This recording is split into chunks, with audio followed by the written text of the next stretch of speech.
আসসালামু আলাইকুম। আজকে আমি মনের মতো করে নুডলস রান্না করব। তো এখানে আমি একটা কোকোলা নুডলস নিয়ে নিলাম। নেওয়ার পরে এখানে গরম পানি দিয়ে গরম পানির মধ্যে নুডলসটা দিয়ে দিলাম। পানিটা হালকা বলক আসছে নুডলসটা দিয়ে, তারপরে এটাকে আরও ২-৩টা বলক আনতে হবে। আনার পরে এখানে কয়েক টুকরা গরুর মাংস নিয়েছি। এই গরুর মাংসগুলো আমি এখন হলুদ, মরিচ, লবণ সব কিছু দিয়ে ভালোভাবে মাখিয়ে নিব। লবণ দিয়ে সব কিছু দিয়ে ভালোভাবে আমি মাখিয়ে নিলাম। মাখিয়ে একটু রেখে দিলাম। রেখে দেওয়ার পরে এখানে একটা কড়াইতে তেল দিয়ে দিলাম। তেল দেওয়ার পরে এখানে আমি তেলের মধ্যে মাংসগুলো দিয়ে নাড়তেছি। ভালোভাবে নাড়তে হবে, এটাকে ভাজা ভাজা করে নিতে হবে আমার। তো এখন ভাজা ভাজা করে নেওয়ার পরে আমি এখন এগুলাকে একটা বাটিতে উঠিয়ে নিব। তো দেখেন ভাজা ভাজা হয়ে গেছে। তো এখন একটা বাটির মধ্যে মাংসগুলো উঠিয়ে নিতে হবে আমার। এখন মাংসগুলো উঠিয়ে নেওয়ার পালা। এখন মাংসগুলো হয়ে গেছে, তাই মাংসগুলো উঠিয়ে নিলাম। উঠিয়ে নেওয়ার পরে এখন আমি কড়াইতে আরেকটু তেল দিয়ে দিব। তেল দেওয়ার পরে এখানে আমি পেঁয়াজ, মরিচ, কাঁচামরিচ দিয়ে দিলাম। কাঁচামরিচ দিয়ে ভালোভাবে নাড়াচাড়া করতেছি। ভালোভাবে এগুলোকে নাড়াচাড়া করে এটাকে হালকা একটা কালার নিয়ে আসতে হবে। হালকা একটা কালার আসার পরে আমি এখানে একটা ডিম অ্যাড করে দিলাম।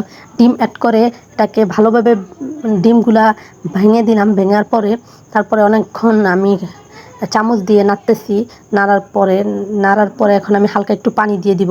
পানি দিয়ে অনেকক্ষণ বলক আসার পরে এখানে আমি একটা একটু সস দিয়ে দিলাম।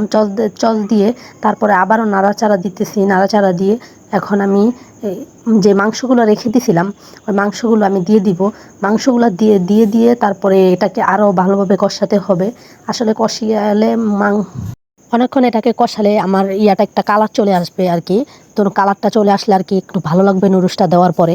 তো আমার এখন কালারটা হালকা চলে আসার পরে আমি এখানে নুডলসগুলো দিয়ে দিলাম। এক এক করে নুডলস দিয়ে দিতেছি।